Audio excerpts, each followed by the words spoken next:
আসসালামু আলাইকুম। কেমন আছো সবাই? অনেক দিন পর আসলে দেখা তোমাদের সাথে, এবং সম্ভবত গ্রুপে বা ফেসবুক ইউটিউবের পেজে আসলে অনেক দিন পরে ভিডিও আপলোড হচ্ছে। তো আশা করি সবাই ভালো আছো, সুস্থ আছো, এবং দেখতে দেখতে কিন্তু আরেকটি বিশ্ববিদ্যালয় ভর্তি যুদ্ধের ব্যাচের কার্যক্রম সমাপ্ত হলো। তো আজকে মূলত আমরা সদ্য রেজাল্ট দেওয়া গুচ্ছ বিশ্ববিদ্যালয় ভর্তির খুঁটিনাটি কিছু বিষয় নিয়ে আলোচনা করতে চলে এসেছি। তো কথা বেশি আর না বাড়িয়ে আসলে মূল আলোচনায় চলে যাওয়াটাই বেটার।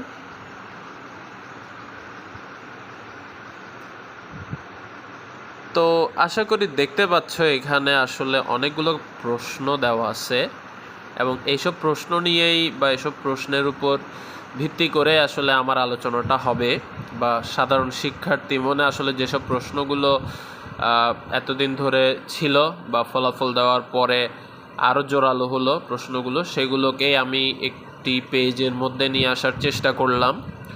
তো আশা করি তোমাদের ব্যক্তিগত যত প্রশ্ন আছে সকল প্রশ্নের উত্তর আসলে আমার এই আলোচনার মধ্যেই চলে আসবে, ঠিক আছে?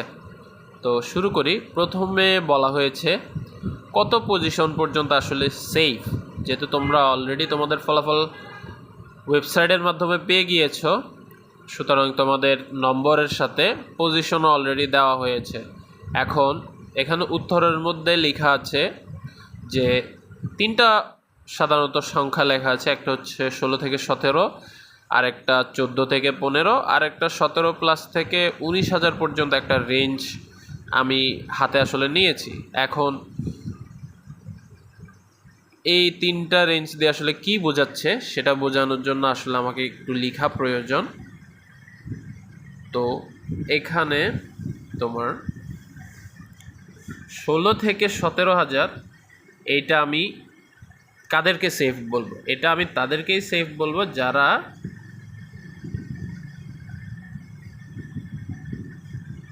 উত্তর করেছো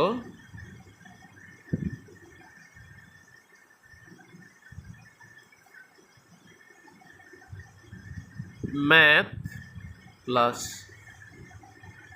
বায়ো অথবা ম্যাথ প্লাস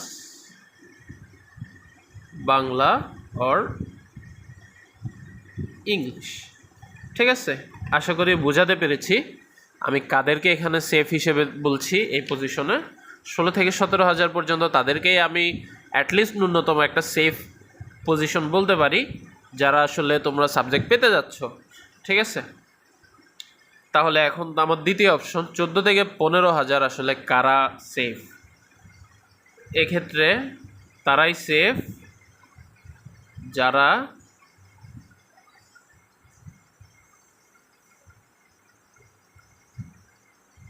উত্তর করেছ bio plus Bangla or English. ঠিক আছে, সুতরাং যারা আশা করি 14 থেকে 15,000-এর ভিতর তোমরা পজিশন করতে পেরেছ, তোমরা আশা করতেই পারো যে তোমরা ন্যূনতম 19টা বিশ্ববিদ্যালয়ে যে কোনো একটা বিশ্ববিদ্যালয়ে বা যে কোনো একটা বিষয়ে পড়ার সুযোগ তোমরা পেতে যাচ্ছ। ঠিক আছে, সুতরাং সেভাবে তোমরা আস্তে আস্তে তোমাদের মাইন্ড সেট আপটা করতে পারবে।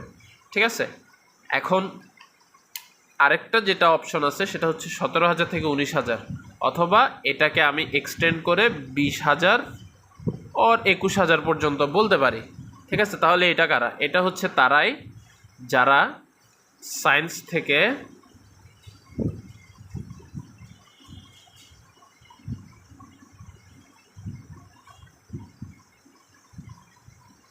ইউনিট চেঞ্জ, শর্টকাট লিখি, অ্যাপ্লাই করবে।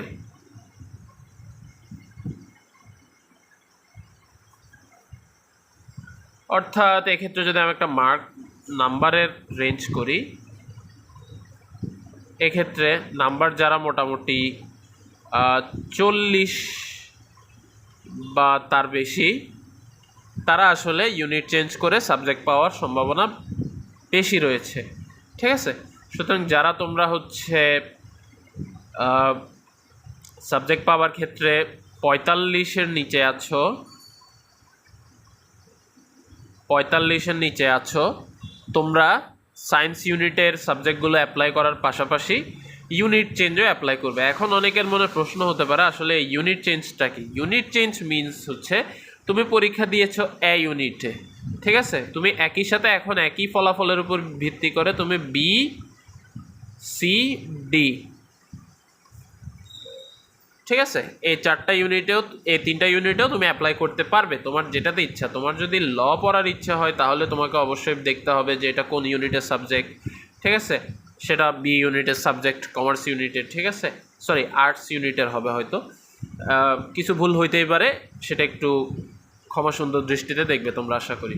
ঠিক আছে, সো একই সাথে তোমাকে হচ্ছে কি এ ইউনিটের পাশাপাশি বি, সি, ডি ইউনিটে অ্যাপ্লাই করতে হবে। ঠিক আছে, এখন অ্যাপ্লাই প্রসেসটা কি? যেহেতু আমি একটাই ভিডিও করব, সো এই একটা ভিডিওতে আমি মোটামুটি তোমাদের জনমনের সকল কোয়েশ্চেনগুলোকে অ্যান্সার করার চেষ্টা করব, অথবা আমার মাথার যা যা কোয়েশ্চেন আছে আমি সেগুলোকে ডিসকাস করার চেষ্টা করব। এখন এই অ্যাপ্লাইটা কিভাবে করবে? অ্যাপ্লাই প্রসেস হচ্ছে তুমি যখন জিএসটির ওয়েবসাইটে যাবে, সাবজেক্ট চয়েসের যখন ওয়েবসাইটে যাবে, তখন তোমার 3টা অপশন থাকবে। এর জন্য একটা অপশন থাকলো, বি এর জন্য একটা, সি এর জন্য একটা, ডি এর জন্য একটা, ঠিক আছে, 4টা পাবে, অথবা 3টা থাকতে পারে। আমার এখন মনে পড়তেছে না আসলে 4টাতে অ্যাপ্লাই করার সুযোগ দেয় কিনা, ডিতে দেয়, বিতে দেয়, সিতে দেয় কিনা, এটা আমার মনে পড়তেছে না।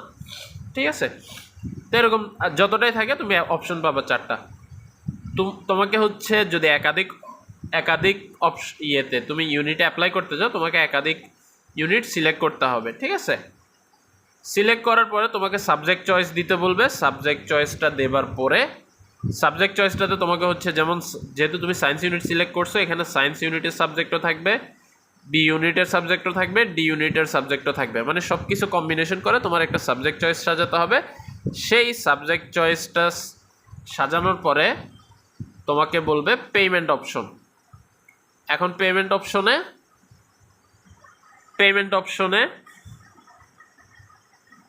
ক্লিক করলে তোমাকে, যেহেতু তুমি একাধিক ইউনিট অ্যাপ্লাই করেছো, তাহলে একাধিক ইউনিটের জন্য তোমাকে পে করতে হবে। সাপোজ এ ইউনিট আমি বললাম, লাইক এ ইউনিটে 500 টাকা, সাপোজ একটা উদাহরণস্বরূপ, বি ইউনিটে 400 টাকা, সি ইউনিটে 600 টাকা। তাহলে তোমাকে টোটাল এই 3টা ইউনিটের জন্য টোটাল অ্যামাউন্টটা প্লাস খরচটা সহ তোমাকে কি পরিশোধ করতে হবে। ঠিক আছে, তো এভাবেই তোমার অ্যাপ্লাই করলে তোমার সাবমিট হয়ে যাবে, সাবজেক্টও সাবমিট হয়ে গেল, তোমার হচ্ছে কি একাধিক ইউনিটে অ্যাপ্লাই করা হয়ে গেল। সুতরাং বুঝাতে পেরেছি আসলে একাধিক ইউনিটে কীভাবে সাবমিট করতে হয়, সেটা তুমি ওয়েবসাইটে যখন সাবজেক্ট চয়েস ওপেন হবে তখন আরও ইজিলি বুঝতে পারবে। ঠিক আছে, আমি জাস্ট একটা রাফ আইডিয়া দিয়ে দিলাম। ঠিক আছে, সো আশা করি বুঝতে পেরেছ, এবং কারা হচ্ছে আসলে এখানে সেফ বা কারা কোন ইউনিটে অ্যাপ্লাই করবে সেটাও আমি প্রথম প্রশ্ন দিয়ে বুঝিয়ে দিয়েছি আশা করি। ঠিক আছে, সুতরাং এক্ষেত্রে আমি বলবো যারা আমার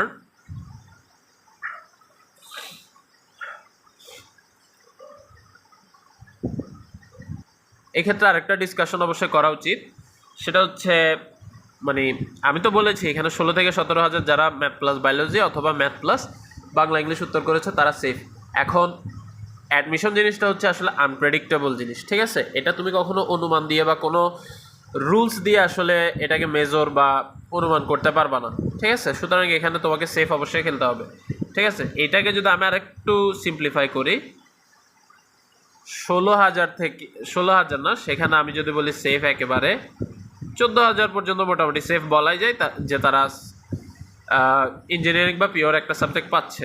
ঠিক আছে, তাইলে আর বাকি 2,000 কী করবে? বাকি 2,000ও পাবে, তবে তাদের ক্ষেত্রে সেফ থাকার জন্য অথবা দুর্ঘটনা বা অ্যাক্সিডেন্ট এড়ানোর জন্য তাদেরকে আমি বলবো যে 15 থেকে 16,000 যারা আছো তোমরাও ইউনিট চেঞ্জে অ্যাপ্লাই করবে।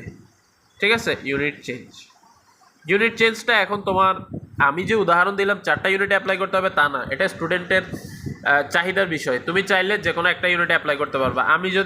আমি সাপোজ চাইলাম যে আমার পজিশন হচ্ছে 1400 সামথিং, ঠিক আছে, তো আমি এ ইউনিট অ্যাপ্লাই করতে চাই আর ডি ইউনিটে অ্যাপ্লাই করতে চাই, তো দুইটাতে করো, তারপর সাবজেক্ট চয়েস দাও তোমার কম্বিনেশন অনুসারে, দেন তুমি পেমেন্ট করে মোটামুটি সেফ থাকতে পারবা। মানে দুইটা ইউনিটে অ্যাপ্লাই করলে তুমি অ্যাটলিস্ট সেফ থাকবা কি, আমার সায়েন্স ইউনিটের সাবজেক্ট না আসলেও অ্যাটলিস্ট কি, যদি সিচুয়েশন একেবারেই খারাপ হয়ে যায় যে স্টুডেন্টরা আসলে সিট ছাড়তেছে না অথবা স্টুডেন্টরা আর চেঞ্জ করতেছে না সাবজেক্ট, ঠিক আছে, সুতরাং তখন তোমার যদি সায়েন্স সাবজেক্ট না আসে, তুমি যেহেতু আরেকটা ইউনিটের সাবজেক্ট সহ অ্যাপ্লাই করেছো, তোমার নাম্বারের ভিত্তিতে, নাম্বার যার যত বেশি তার সাপেক্ষে তোমার কি অন্য ইউনিট যেটাতে অ্যাপ্লাই করেছো সেখানে সাবজেক্ট আসতে পারে, ঠিক আছে। তো এই হলো মূল বিষয়। আর যারা বায়োলজি প্লাস বাংলা ইংলিশ দেখাবা তাদের ক্ষেত্রেও তোমাদেরকে আমি বলবো, যদি তুমি সেফ থাকতেই চাও একেবারে, তাহলে হচ্ছে যাদের পজিশন মোটামুটি 12,500-এর বাহিরে, মোটামুটি 12,500-এর বাহিরে যাদের পজিশন আছে, তোমরা চাইলে অন্য ইউনিটের যে কোনো একটা ইউনিট অথবা দুইটা ইউনিট তোমার যেটাই পছন্দ তুমি সেখানে অ্যাপ্লাই করতে পারবা, মোটামুটি সেফ থাকতে পারবা, ঠিক আছে। বাট সাবজেক্ট পাওয়ার ক্ষেত্রে যদি আমার অনুমান বলো, আমার অনুমানটা আমি এখানে দিয়ে দিয়েছি, ঠিক আছে।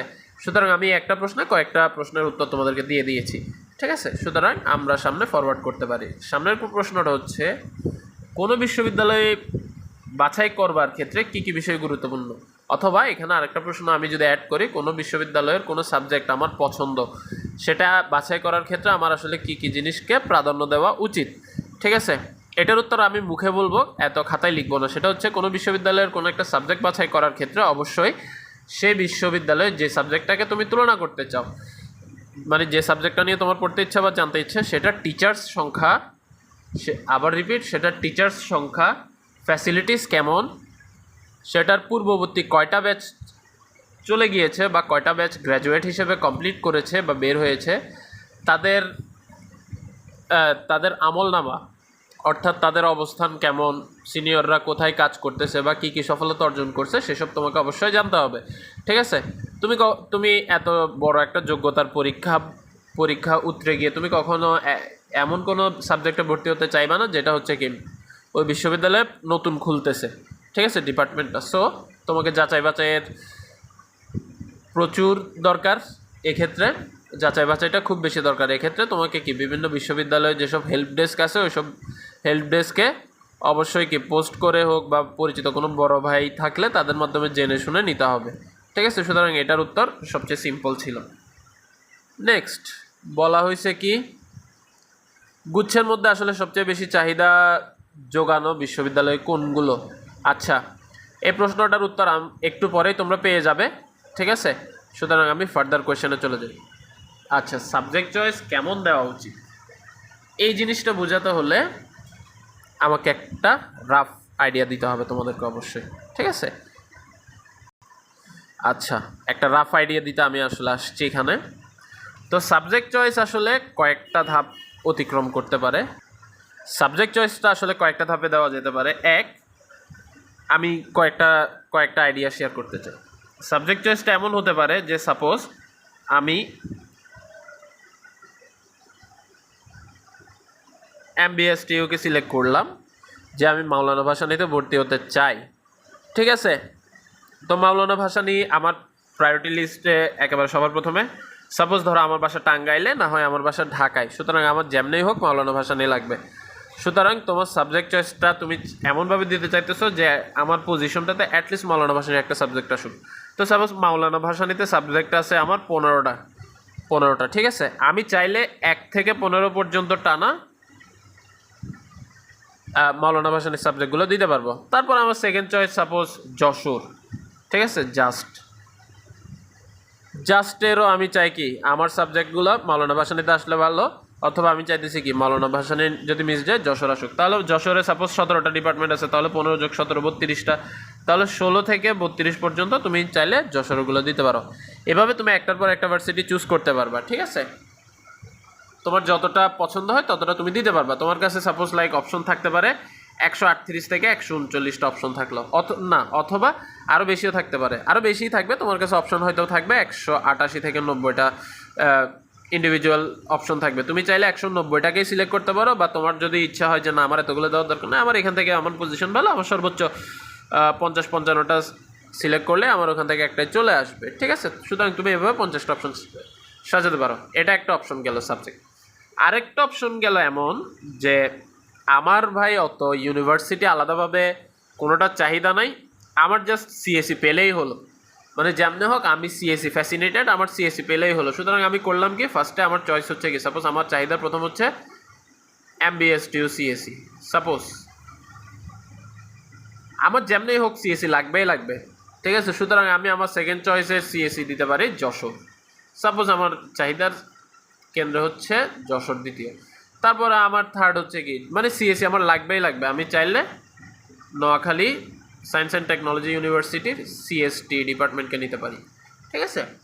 তো এভাবেও তুমি সাবজেক্ট ওয়াইজ সাজাতে পারো, অর্থাৎ তোমাদেরকে প্রথমে যেটা দেখালাম ওটা হচ্ছে কি এক বিশ্ববিদ্যালয়ের সকল সাবজেক্টকে একভাবে দেওয়ার একটা উপায়, আর দ্বিতীয়টা হচ্ছে কি আমি আমার সাবজেক্ট ভিত্তিক ধরে ধরে সাজানোর উপায়। এভাবে তুমি হতে পারো কি আরও অনেক দিতে পারো। সাপোজ আমার চতুর্থ অপশনে কি আমি সাপোজ চাইতেছি এমবিএসটিউ মেকানিক্যাল নিতে, তাহলে এমবিএসটিউ মেকানিক্যাল দিলাম, সাপোজ এরপর আমি চাইতেছি কি জাস্টের বায়োমেডিক্যাল নিতে, তাইলে বায়োমেডিক্যাল দিলাম। এভাবে ইন্ডিভিজুয়ালি তুমি কি চাইলে সাবজেক্টগুলোকে চয়েস করতে পারবা, ঠিক আছে। এই দুইভাবেই আসলে সাবজেক্ট চয়েস করা সম্ভব।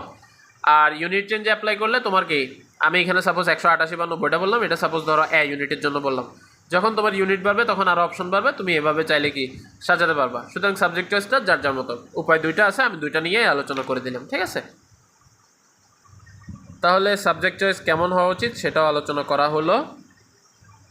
লাস্ট আলোচনা হচ্ছে বিশ্ববিদ্যালয়ের একটা ক্রমতালিকা, এইটা দিয়েই আসলে তোমাদের অনেকগুলো কোয়েশ্চেন আসলে আলোচনা করা হয়ে যাবে, এবং এটা হচ্ছে মোটামুটি আপডেটেড। আমরা বিগত 2 থেকে 3 বছর একটা লিস্ট করছিলাম, সেটা থেকে এটা একটু ভিন্নতা আছে, ঠিক আছে। কারণ অনেকগুলো গুচ্ছের বিশ্ববিদ্যালয় আসলে এককভাবে ভর্তি পরীক্ষা নিয়েছে এবার, এবং চাহিদার দিক দিয়েও স্টুডেন্টদের অনেকখানি পরিবর্তন এসেছে, সুতরাং সেটা তো একটু আপডেট করা প্রয়োজন। সো সে আপডেটেড লিস্টটা আমি এখনই দেখাচ্ছি, আশা করি স্ক্রিনে দেখা যাচ্ছে। তো আপডেটেড লিস্টে প্রথমে যদি দেখি আমি এটাকে 3টা ক্যাটাগরিতে ভাগ করেছি। Firstly top category, secondly medium category, আমার লাস্টে হচ্ছে নিউ টাইপ একটা ক্যাটাগরি, ঠিক আছে। নিউ টাইপ মিনস এটা নিউ ইউনিভার্সিটি অনেকটা, এবং এক্ষেত্রে আমি র্যাঙ্ক লিস্টটা করেছি মোটামুটি ফ্যাসিলিটিস প্লাস টিচার্স কোয়ালিটি এইসব নিয়ে, মোটামুটি আমার যেটুক ধারণা সেটা নিয়ে আমি একটা জাস্ট সামারি বা আলোকপাত করার চেষ্টা করছি, ঠিক আছে। টপ ক্যাটাগরি মানে হচ্ছে এই ইউনিভার্সিটিগুলোর প্রতি স্টুডেন্টদের চাহিদা খুব বেশি থাকবে, এবং যারা হচ্ছে ভালো পজিশনধারী তারা মোটামুটি এখান থেকে যে কোনো একটা সাবজেক্ট নিয়ে নিতে পারো, এরকম সিচুয়েশন, ঠিক আছে। সুতরাং এখানে হচ্ছে আমি 4টা ইউনিভার্সিটিকে জায়গা দিয়েছি। প্রথমটা হচ্ছে আমার যশোর বিজ্ঞান ও প্রযুক্তি বিশ্ববিদ্যালয়, যেটাকে সংক্ষেপে জাস্ট বলা হয়। দ্বিতীয়তে মাওলানা ভাসানী বিজ্ঞান ও প্রযুক্তি বিশ্ববিদ্যালয়, তৃতীয়তে আমার নোয়াখালী বিজ্ঞান ও প্রযুক্তি বিশ্ববিদ্যালয়, চতুর্থতে বেগম রোকেয়া বিজ্ঞান ও প্রযুক্তি বিশ্ববিদ্যালয়। এখানে যশোর মোটামুটি যারা ঢাকা, চট্টগ্রাম বা দক্ষিণবঙ্গের আছো, প্লাস অন্যান্য জায়গা থেকেও আসবে, যেহেতু এটা হচ্ছে এবার গুচ্ছের মধ্যে সবচেয়ে বেশি রেট করা ইউনিভার্সিটি, ঠিক আছে। সুতরাং যশোর গেল। মাওলানা ভাসানীও মোটামুটি দক্ষিণবঙ্গের স্টুডেন্টদের আধিক্য থাকে ভালোই, পাশাপাশি মাওলানা ভাসানীর ইমপ্রুভমেন্ট যথেষ্ট আছে, ঠিক আছে। দ্বিতীয়ত নোয়াখালী, সেটা তো সাধারণত বেশিরভাগ ক্ষেত্রে চট্টগ্রাম, ঢাকা ওদিককার স্টুডেন্টই বেশি থাকে, পাশাপাশি দেশের বিভিন্ন প্রান্ত থেকেও যায়। আর বেগম রোকেয়া, এইটাকে আলাদাভাবে যদি নোট করতে হয়, এটা হচ্ছে আমার যারা উত্তরবঙ্গের শ্রোতারা আছো তারা আসলে দেখা যাবে বেশিরভাগ ক্ষেত্রে 50 থেকে 60% স্টুডেন্ট এবার গুচ্ছের যারা চান্স পেয়েছো তারা বেগম রোকেয়া বিজ্ঞান ও প্রযুক্তি বিশ্ববিদ্যালয়ে পড়তে যাচ্ছ, ঠিক আছে, বা তাদের চাহিদার কেন্দ্রবিন্দুতে বেগম রোকেয়াই আছে, ঠিক আছে। যেহেতু উত্তরবঙ্গের মধ্যে আর কোনো ইউনিভার্সিটি এবার গুচ্ছের মধ্যে নাই, সো বেগম রোকেয়াই সবার টার্গেটে থাকবে, এটা স্বাভাবিক। গেল টপ ক্যাটাগরি। দ্বিতীয় ক্যাটাগরিতে হচ্ছে তোমার মিডিয়াম ক্যাটাগরি, যেটাকে আমি বলেছি, সেটার মধ্যে আমি রেখেছি ইসলামিয়া বিশ্ববিদ্যালয় কুষ্টিয়া, আইইউ, তারপর বঙ্গবন্ধু শেখ মুজিবুর রহমান বিজ্ঞান ও প্রযুক্তি বিশ্ববিদ্যালয়। আচ্ছা, এখানে আমি একটু ক্ষমা চেয়ে নিব, কারণ এখানে হচ্ছে আমি যত নাম দিয়েছি এগুলো পূর্বের যে প্রচলিত নামগুলো ছিল সেগুলোই দেওয়া হয়েছে, নতুন নামগুলো আসলে আমার অতটা মনে নেই, ঠিক আছে। খুব অল্প সময়ে যেহেতু কাজগুলো করা, সো এটার নাম কি জানি হলো আসলে আমার মনে নেই, ঠিক আছে। তোমরা একটু বুঝে নিও, এটা হচ্ছে বঙ্গবন্ধু শেখ মুজিবুর রহমান বিজ্ঞান ও প্রযুক্তি বিশ্ববিদ্যালয়। তারপরে হচ্ছে তোমার পটুয়াখালী বিজ্ঞান ও প্রযুক্তি বিশ্ববিদ্যালয়, তারপরে পাবনা বিজ্ঞান ও প্রযুক্তি বিশ্ববিদ্যালয়, তারপরে বরিশাল ইউনিভার্সিটি, সবচেয়ে বেশি সিগনিফিক্যান্ট হচ্ছে আমার SSTU, Sunamganj science and technology university. এটা গত গত গত শিক্ষাবর্ষে আসলে এটার বহিঃপ্রকাশ ঘটে এবং এটা খুব দ্রুত আসলে ইমপ্রুভ করতেছে। সো এটা স্টুডেন্টদের কেন্দ্রবিন্দুতে এবার চলে এসেছে। সো এসএসটিইউকে আমি মিডিয়াম ক্যাটাগরিতে রাখতে চাই। তারপর জাতীয় কবি কাজী নজরুল ইসলাম ইউনিভার্সিটি, তারপরে হচ্ছে বাংলাদেশ ডিজিটাল ইউনিভার্সিটি, ঠিক আছে। আর নতুন টাইপ এগুলোতে আমি রাখবো হচ্ছে Bangamata Sheikh Fazilatunnesa Mujib science and technology university, এটারও নাম পরিবর্তন হয়েছে। শেখ হাসিনা ইউনিভার্সিটি, ডেফিনেটলি এটারও নাম পরিবর্তন হয়েছে। চাঁদপুর বিজ্ঞান ও প্রযুক্তি বিশ্ববিদ্যালয়, এটা একেবারেই নতুন। তারপরে হচ্ছে Rangamati science and technology university. এখানে কয়েকটা ইউনিভার্সিটিকে আসলে নিউ টাইপে রাখার পিছনে কারণ হচ্ছে তাদের আসলে খুব বেশি ইমপ্রুভমেন্ট দরকার, ঠিক আছে। যেমন শেখ হাসিনা ইউনিভার্সিটি যেটা আছে সেটা আসলে মোটামুটি পুরাতন, বাট এটার আসলে ইমপ্রুভমেন্ট আরও দরকার। রাঙ্গামাটি সায়েন্স অ্যান্ড টেকনোলজি ইউনিভার্সিটিরও ইমপ্রুভ দরকার। তারপর এটা হচ্ছে বঙ্গবন্ধু শেখ মুজিবুর রহমান ইউনিভার্সিটি, এটারও অবভিয়াসলি নাম পরিবর্তন হয়েছে, এটারও ইমপ্রুভ দরকার। তারপর রবীন্দ্র ইউনিভার্সিটি, এটারও পরিবর্তন দরকার। আর শেষে হচ্ছে Pirojpur science and technology university, এটার মেবি আসলে অন্য কোনো নামে এটাকে বলা হয়, আমার আসলে মনে পড়তেছে না এখন যে, কিন্তু ইউনিভার্সিটিটা আসলে পিরোজপুরে অবস্থিত। এটা নতুন ইউনিভার্সিটি, সো এটার অনেক বেশি ইমপ্রুভ দরকার, ঠিক আছে। এখানে অনেকগুলো ইউনিভার্সিটির আসলে ক্যাম্পাসও নাই স্থায়ী, ঠিক আছে। সুতরাং এসব দিক বিবেচনা করে প্লাস ফ্যাসিলিটিস বিবেচনা করে এগুলোকে নতুন একটা ক্যাটাগরিতে অ্যাড করা হলো, ঠিক আছে। তো মোটামুটি এই হলো সামারি। আর কতটুক পজিশন সেভ, কতটুক কি সেগুলো নিয়ে আলোচনা করেছি, ইউনিট চেঞ্জ সম্পর্কেও আলোচনা করেছি, ঠিক আছে। তো মোটামুটি এই প্রশ্নগুলোই আসলে স্টুডেন্টদের মাঝে থাকে। আর সাবজেক্ট চয়েসটা হচ্ছে যার যার ইন্ডিভিজুয়াল থিঙ্কিং, সেটা নিয়ে আসলে আলাদাভাবে কোনো কথা বলার মতন স্কোপস নাই। এটা এক এক স্টুডেন্টের ইচ্ছা এক এক রকম, কারো কাছে মেকানিক্যাল পছন্দ হতে পারে, কারো কাছে ফার্মেসি পছন্দ হতে পারে, ঠিক আছে। সুতরাং সেভাবে আপ ডাউন থাকে সাবজেক্টগুলার, ঠিক আছে। সো আর বেশি কথা না বাড়িয়ে আসলে আমার ভিডিওটা আসলে শেষ করা দরকার। সবাই ভালো থেকো, সুস্থ থেকো, এবং যদি আর পরবর্তীতে কোনো ভিডিও হয় তবে সেখানে দেখা হবে। সবাইকে আল্লাহ হাফেজ। সবাই আমার জন্য দোয়া করো আর চ্যানেলের সাথে থেকো। আসসালামু আলাইকুম।